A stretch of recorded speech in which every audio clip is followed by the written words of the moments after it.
감사드리고 하나님의 권속들이 예배하며 믿음으로 구별한 예물을 주께 드렸나이다. 하나님의 은혜를 깨달아 감사함으로 드렸사오니 아버지의 귀한 예물을 연락해 주시고 이 예물이 주님 나라에 합당하게 쓰여지도록 복내려 주시기를 바랍니다. 드리는 손길 그 삶의 자리마다 때를 따라 도우시는 주의 은혜와 평강이 있게 되기를 원합니다. 또 오늘을 시작해 또 한 주간 우리에게 주어진 삶을 살아갈 때 우리가 보고 듣고 말하고 행동하는 것이 믿음 안에 있어 하나님의 영광을 나타내게 되기를 원합니다. 하나님의 말씀을 듣고 믿음으로 받으며 하나님 앞에 기도하며 찬양하는 시간, 하나님의 선한 역사가 임하여 우리 가운데 약함이 강하여지며 병들며 고침을 받으며 묶인 것이 풀어지는 거룩한 은혜가 있게 하시고 회복의 역사가 있게 하시고 구원의 역사가 있게 하여 주옵소서. 예수님 이름으로 기도하옵나이다. 아멘. 할렐루야. 아브라함이 하나님의 부름을 받고 수천리 먼 길을 여행을 해서 가나안 땅에 왔는데, 가나안 땅에 왔을 때 그들이 살아가야 할 땅은 텅텅 빈 땅, 아무데나 말뚝을 꽂고 장막을 치면 내 것이 되어지는 그런 땅이 아닙니다. 그 땅에는 자손 대대로 살아오는 원주민들이 있었고, 그래서 그들의 눈치를 봐가면서 또 이 마을 저 마을 사이사이를 피해서 장막을 쳤던 것이 그리고 이제 베델과 아이 사이인데, 그 좁은 지역에 아브람과 롯이 함께 거주하게 됩니다. 그들은 목축하는 사람들인데 양도 많고 가축이 많다 보니까 지역의 협소함 때문에 다툼과 갈등이 일어났죠. 그랬을 때 아브라함이 조카에게 내가 좌하면 내가 우하고 내가 우하면 나는 좌하리라 선택의 우선권을 주게 됩니다. 자, 그래서 이제 롯이 눈을 들어 바라보니까 요단 계곡, 물이 흐르고 푸른 초원이 있는 소알 땅을 선택해서 그리로 떠나가게 됩니다. 오늘 성경은 그 롯이 떠나간 후에 하나님이 아브라함에게 임하셔서 그에게 거룩한 약속의 말씀을 주는 그런 장면이 소개가 됩니다. 자, 오늘 본문에 보니까 롯이 아브라함을 떠난 후에 그랬습니다. 아마 롯이 아브라함을 떠날 때는 즐거웠을 거예요. 그죠? 왜냐하면 자기가 원하는 곳으로 가게 되었으니 참 다행스럽다. 아마 그런 마음을 가지고 즐겁게 그곳으로 갔겠죠. 우리가 기억해야 할 것은 눈에 보여지는 것이 전부는 아닙니다. 거기에는 하나님의 심판이 예비되어 있었고 하나님의 진노가 있는 땅이었습니다. 그러니까 잘 살아보겠다고 갔는데 망하는 길을 갔던 거죠. 자, 우리는 여기서 그때의 아브라함의 심정을 한번 헤아려 볼 필요가 있습니다. 자, 수천리 먼 곳 하란 땅에서 가나안까지 왔습니다. 서로 의지할 수 있는 혈육이라고는 조카 롯과 그의 가족들밖에 없었어요. 서로 의지하고 지냈는데 그 조카 롯이 이제 아브라함을 떠나갔습니다. 마음이 상당히 허전했겠죠. 이제는 더 이상 의지할 대상이 없구나 라는 생각도 가질 겁니다. 또 그런가 하면 한편으로는 후회도 되었을 겁니다. 내가 잘못했구나. 롯에게 우선권을 주는 게 아닌데 그 염치 없는 녀석이 먼저 좋은 데 다 골라가고, 그리고 그가 바라볼 수 있는 곳은 유대 황무지입니다. 아무 곳에도 더 이상 사람이 살아가기 적합한 땅이 아닌 곳을 바라보게 될 때 아브라함의 마음에는 낙심도 되어지고 후회도 되어지고 그랬을 겁니다. 그때 하나님이 아브라함에게 찾아 임하셨다. 그렇게 오늘 성경은 이야기하고 있습니다. 자, 여러분, 하나님이 아브라함을 찾아오셔서 그를 만나 주시는 것은 아브라함을 격려하고 아브라함을 위로하는 의미가 있죠. 그가 생각할 때 서로 의지하고 살았던 롯이 떠난 후에 허전하고 내가 이제 더 이상 의지할 대상이 없구나라고 생각할 때 하나님이 그에게 오신 거죠. 하나님은 이렇게 그에게 말씀하는 겁니다. 롯이 너를 떠나도 나는 너를 떠나지 않는 거야. 내가 너를 이곳으로 불렀고 너를 부른 나 여호와는 언제라도 너와 함께한다. 내가 너를 지킬 것이다. 내가 너에게 함께하여 너의 약속을 이룰 것이다. 이렇게 말씀을 하고 있는 겁니다. 여러분 창세기 28장에 보게 되면 야곱이라고 하는 아브라함의 손주죠. 그 야곱이 아버지를 속이고 형을 속이고 그리고 멀리 하란 땅으로 도망을 칩니다. 그가 도망가는 걸음에서 베델에서 노숙하지요. 잠이 들었는데 그때 꿈결 가운데서 하나님이 그에게 찾아 임하시고 약속하십니다. 내가 너를 떠나지 않을 것이다. 내가 너를 결코 버리지 않을 것이다. 너와 함께 할 것이며 너를 반드시 돌이켜 이 땅에 돌아오게 하겠다.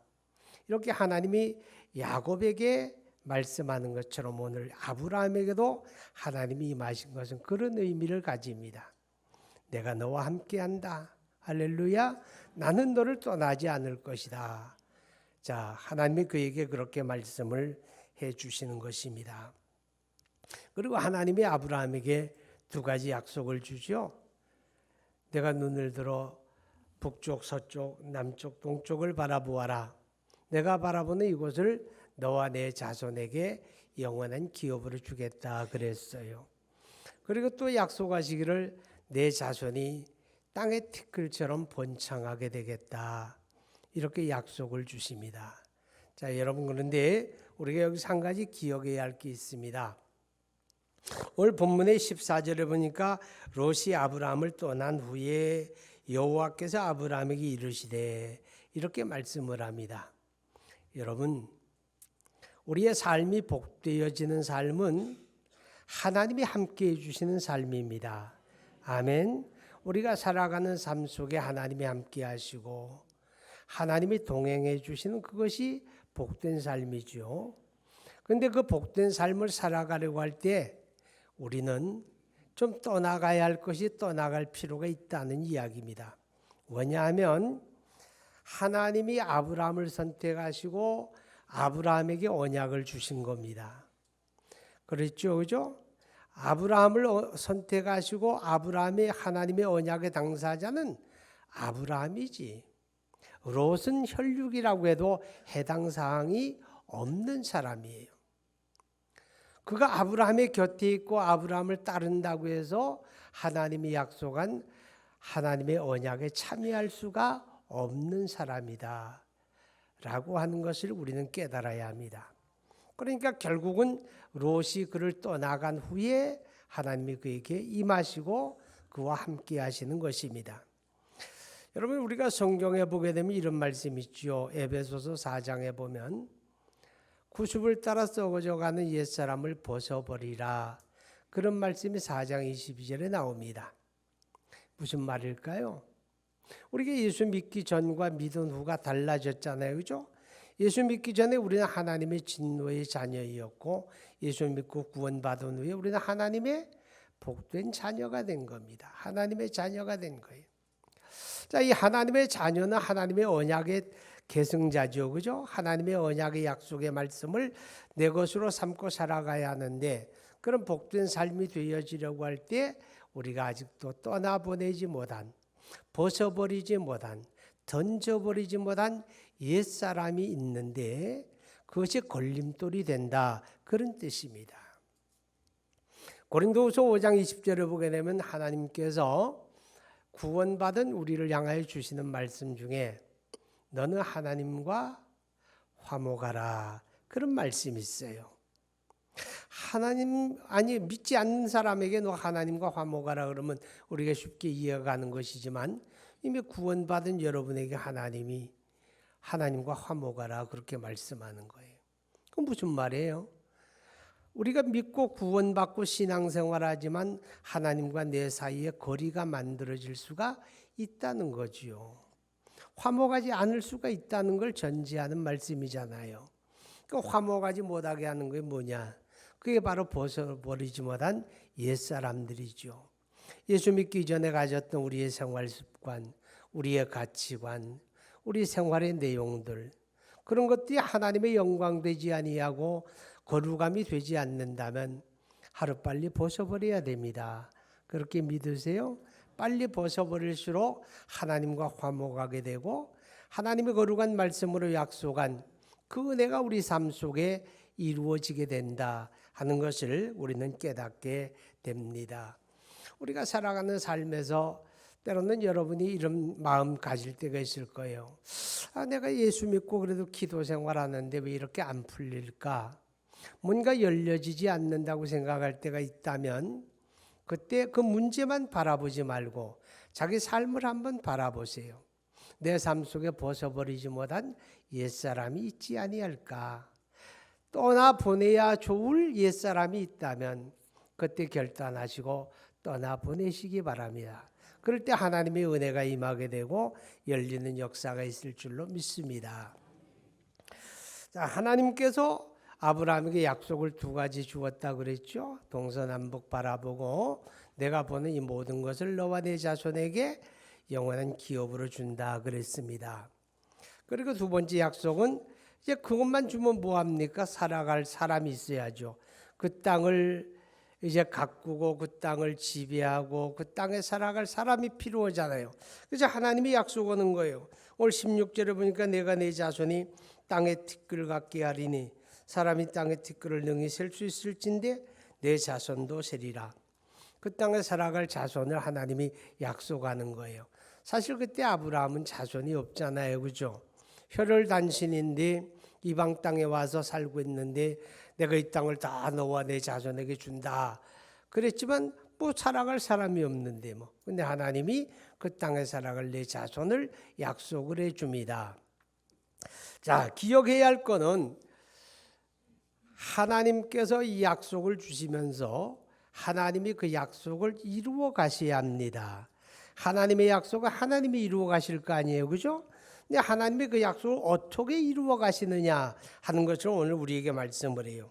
그 가운데 말씀이 이제 15절에 보게 되면 14절에 롯이 아브라함을 떠난 후에 여호와께서 아브라함에게 이르시되 너는 눈을 들어 너 있는 곳에서 북쪽 남쪽 그리고 동쪽 서쪽을 바라보라 이렇게 말씀을 해요. 여러분 바라보는 게 있어야 한다는 거 아시죠? 우리가 무엇을 바라보느냐가 우리 삶을 발전적으로 만들어갈 수도 있고 우리 삶을 오히려 퇴보시킬 수도 있습니다.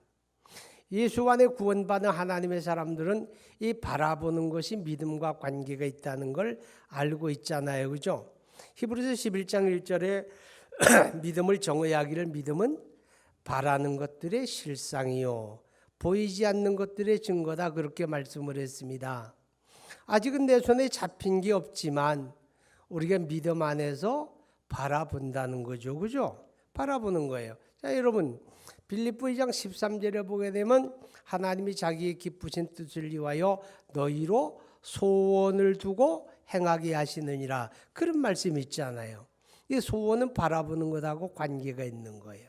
하나님이 아무리 좋은 말씀을 우리에게 약속해 주었다고 할지라도 그것이 저절로 내게 이루어지는 건 아닙니다. 내가 믿고 바라보고 마음의 소원으로 품고 하나님을 앙망할 때 하나님이 이루어 가신다. 그런 의미가 되어지는 거죠. 그렇게 깨달아지면 아멘 하시기 바랍니다.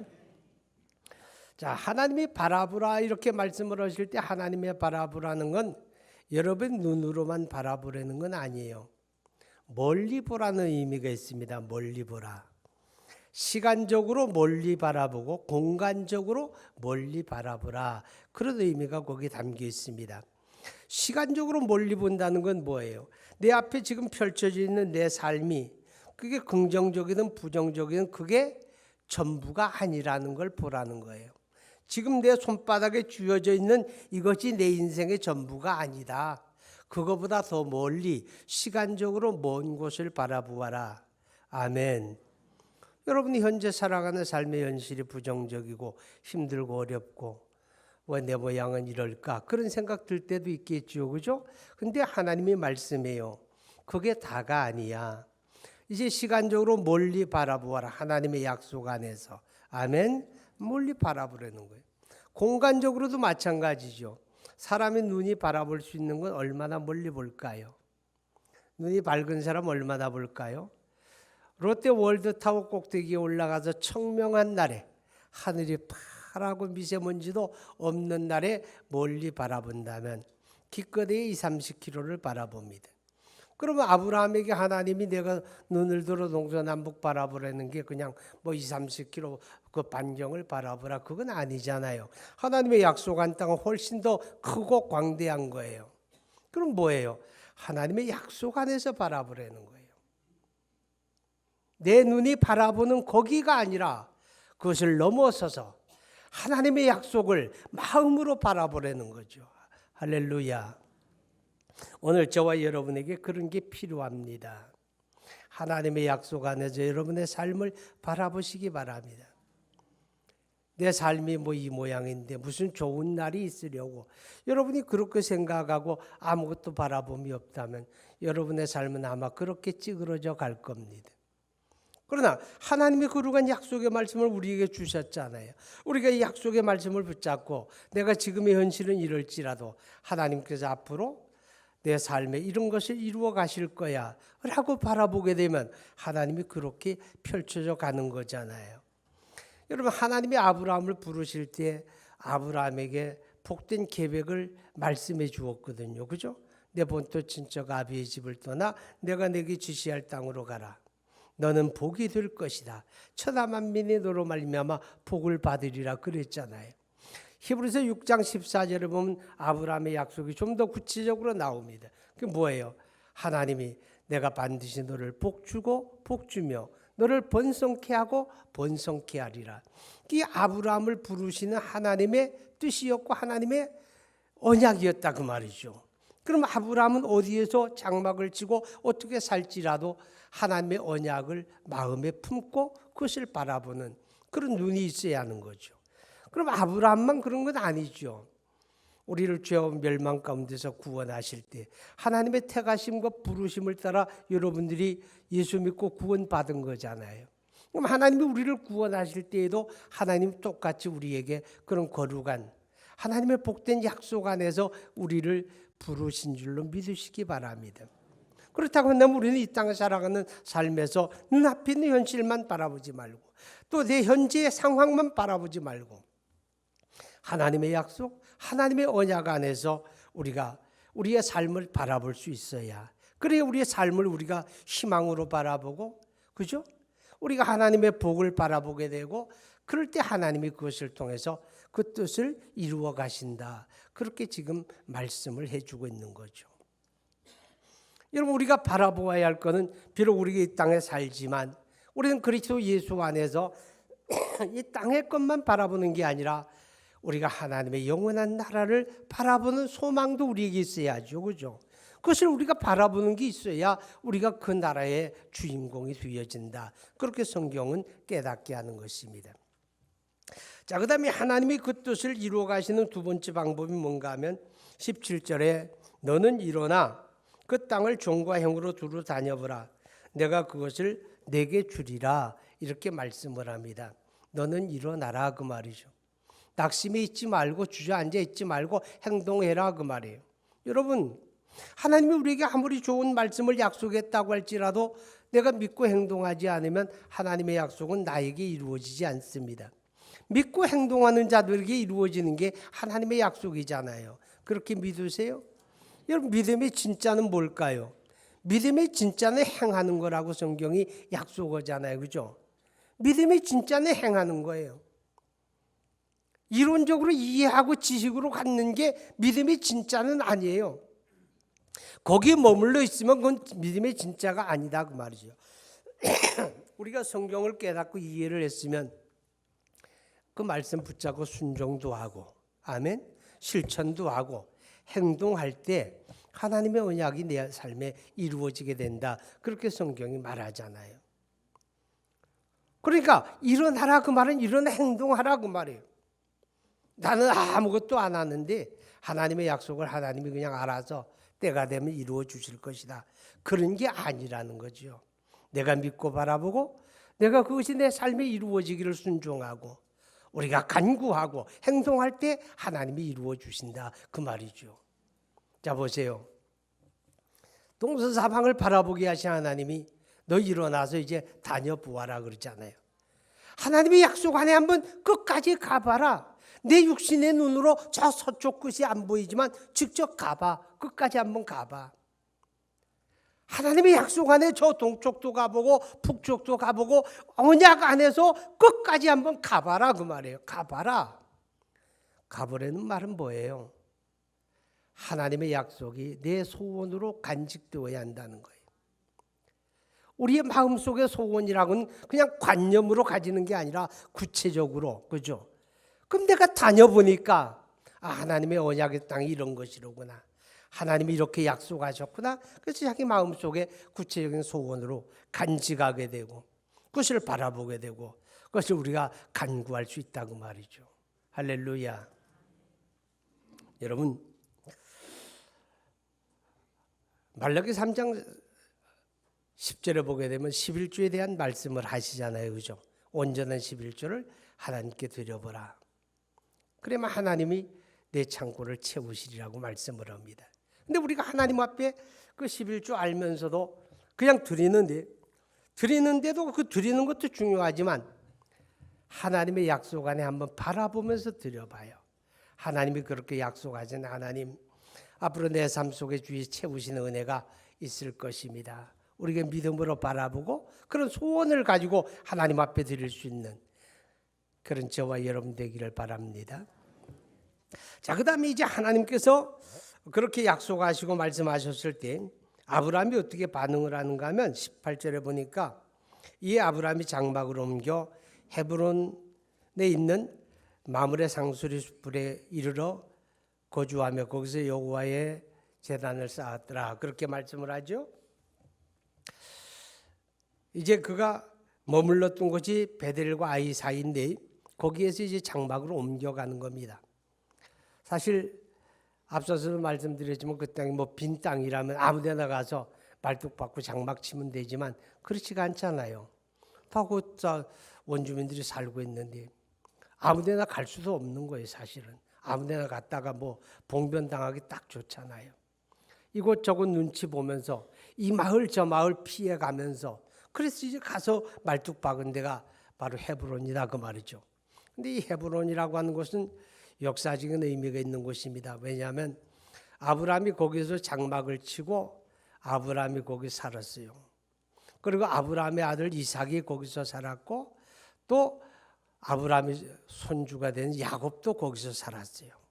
그 헤브론에서 3대가 이제 살게 되죠. 그리고 아브라함의 아내 사레가 죽었을 때 그 헤브론에서 이제 장지를 마련하고 장사도 지내게 됩니다. 그리고 다윗이라고 하는 다윗이 왕이 되어질 때 처음에는 유다 지파의 왕이 되었잖아요. 그가 왕이 되었던 곳도 헤브론이고 나중에 사울이 죽은 다음에 온 이스라엘 장로들이 그에게 나와 그로 하여금 이스라엘의 왕을 삼은 자리도 이 헤브론입니다. 그 역사적인 이제 의미가 있는 이제 그런 곳이죠. 자, 그런데 거기에 이르러 아브라함이 했던 일은 하나님 앞에 제단을 쌓고 예배하는 겁니다. 제단을 쌓는다는 말은 하나님을 예배하는 것으로 의미하잖아요. 자, 여러분 아브라함이 예배하는 것은 어떤 의미를 가지는가 하면 하나님 감사합니다 그런 의미를 가지는 거예요. 오늘 우리가 그리스도를 믿고 구원받은 하나님의 사람들이 이 땅에 살아가는 삶에서 가장 삶의 우선순위를 어디 두어야 하는가 하면 하나님을 예배하는 데 두어야 하는 거죠. 이게 하나님을 예배하는데 그 예배하는 예배의 근본 마음가짐이 뭐냐? 감사하는 거예요. 하나님의 은혜를 감사하는 거예요. 내가 여기 혼자 버려진 줄 알았는데 하나님이 내게 다가오시고 내게 약속해 주시고 내가 너와 함께 하리라고 하는 그 하나님의 은혜를 인해서 아브라함이 하나님 앞에 감사하는 거예요. 우리의 감사는 뭘까요? 허물과 죄로 죽었던 우리를 그리스도 안에서 구원해 주셨잖아요. 그렇죠? 우리를 구원해 주시고 우리를 하늘의 소망 주시고 우리에게 거룩한 말씀으로 복 주시는 그 하나님의 은혜가 우리가 감사해서 오늘 여러분이 드리는 예배가 감사하는 예배가 되어야 합니다. 할렐루야. 그 감사하는 예배가 하나님의 기쁨이 되어지는 거죠. 그 다음에 아브라함이 하나님 앞에 제단을 쌓고 예배한다는 말은 하나님을 의지한다는 신앙 고백이거든요. 혈혈단신 전부 수천리 먼 곳에 지금 와서 홀로 던져져 가지고 혈육이라고 하나 있던 롯도 떠나갔는데 이제 내가 무엇을 의지하고 살까? 그때 하나님이 그에게 다가오셨고 그에게 약속해 주시고 내가 너와 함께 한다고 말씀해 주실 때 아브라함이 고백하는 거예요. 하나님 그렇습니다. 이제 내가 하나님만 의지하고 살아갈 겁니다. 오직 하나님만이 나의 능력이고 하나님만이 나의 소망이고 내가 하나님만 의지하겠습니다. 그 고백을 담은 것이 아브라함의 예배지요. 오늘도 마찬가지입니다. 우리가 한 주간의 첫날 하나님 앞에 이렇게 예배 드리잖아요. 그죠? 여러분이 주일 예배를 드리는 이 자리는 하나님 앞에 감사하는 자리고 하나님 내가 이 한 주간 내 경험을 따라 살지 않을 겁니다. 내 지식과 내 지혜를 의지해서 내가 살아가지 아니하고 나의 예배를 받으시는 하나님, 나를 구원해 주신 하나님, 나의 아버지 되신 하나님만 내가 의지하며 살 것입니다 라고 하는 여러분의 다짐, 여러분의 결단, 여러분의 신앙 고백, 그것이 바로 이 주일 예배가 되어지는 겁니다. 오늘 여러분이 그 예배, 그런 결단을 가질 때 하나님이 여러분의 예배를 기뻐하시게 된다 하는 것입니다. 이제 말씀을 마치려고 합니다. 여러분, 우리가 하나님을 예배하는 그 예배를 통해서 아브라함이 하나님의 약속을 믿음으로 부여잡는 겁니다. 내가 너와 함께 할 것이다. 보이는 건 너를 떠날 수 있어도 나는 너를 떠나지 않겠다 하는 하나님의 약속을 아브라함이 믿음으로 붙잡는 겁니다. 내가 바라보는 모든 것을 너와 내 자손의 기업으로 주리라. 예배를 통해서 도장 찍는 작업입니다. 내 자손이 저 땅의 티끌처럼 창대하게 되리라. 예배를 통해서 하나님의 언약에 아멘하고 도장 찍는 작업을 하는 것처럼 오늘 여러분의 예배는 하나님의 언약과 하나님의 말씀을 믿음으로 부여잡는 의미가 있다고 하는 것을 기억하시기 바랍니다. 그렇기 때문에 하나님은 그 약속의 말씀을 이루어 가실 때 믿음으로 바라보는 그들을 통해서, 그를 믿고 행동하는 그들을 통해서, 그리고 거룩한 예배를 통해서 그 언약의 말씀을 부여잡고 그를 의지하는 여러분을 통해서 하나님의 약속이 여러분의 삶 속에 이루어지게 될 줄로 믿습니다. 기도합니다. 거룩하신 하나님 감사합니다. 하나님께서 오늘도 거룩한 예배를 허락해 주셨고 우리 영혼의 목자가 되셔서 우리 가운데 함께 하시고 또 거룩한 말씀을 통해서 우리를 이끌어 주시고 우리를 인도해 주시고 우리 믿음 뿌리를 굳건하게 세워주심을 감사드립니다. 말씀을 들으면서 눈을 들어 바라보고 일어나 행동하고 언약의 말씀을 붙잡고 예배하는 하나님의 권속들, 아버지 저들의 삶을 향하여 하나님의 선하고 거룩한 언약이 다 이루어지게 되기를 간절히 원합니다. 예수님 이름으로 기도하옵나이다. 아멘.